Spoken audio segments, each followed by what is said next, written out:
ოზურგეთის მუნიციპალიტეტის გამგებლის მოვალეობის შემსრულებელი კოტე შარაშენიძე შინაგან საქმეთა სამინისტროს გურიის სამხარეო მთავარ სამმართველოში დაკითხვაზე იმყოფება. ქართული ოცნების წარმომადგენლებს შორის მოხდარ ინციდენტთან დაკავშირებით გამოძიება 118 მუხლით დაიწყო. გავრცელებული ინფორმაციით ფიზიკური დაპირისპირება გუშინ კოტე შარაშენიძესა და ქართული ოცნების ადგილობრივი შტაბის წევრ ნესტორ რამიშვილს შორის მოხდა.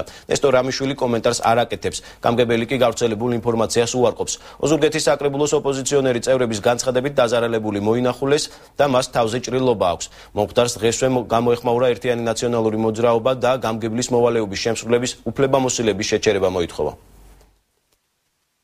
არაფერი ჭორებია.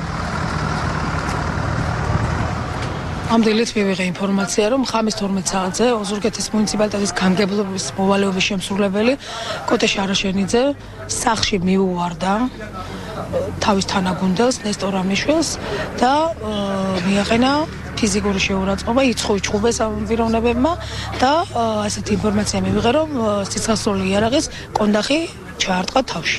მოქმედმა გამგებელმა სიტყვიერ და ფიზიკური შეურაცხყოფა მიაყენა ოცნების ერთ-ერთ ლიდერს, ქართული ოცნების ლიდერს, ამ პარტიის აქტივისტს. ჩვენ მოვითხოვთ გამოძიების პერიოდში შეუწყდეს უფლებამოსილება გამგებლის მოვალეობის შემსრულებელს, ვინაიდან ეს არის ყოვლად ვანდალური ფაქტი, რომელიც არ უნდა ხორციელდებოდეს 21 საუკუნის საქართველოში. ოზურგეთის მუნიციპალიტეტის გამგებელმა კოტე შარაშენიძემ იმდენად წელს 15 იანვარს სიტყვიერი და ფიზიკური შეურაცხყოფა მიაყენა ქალაქ ოზურგეთში მცხოვრებ ნესტორ რამიშვილს. აღნიშნულ ფაქტთან დაკავშირებით დაწყებული იქნა გამოძიება ნესტორ რამიშვილის სხეულის განზრახ ჯანმრთელობის ნაკლებად მძიმე დაზიანების ფაქტზე.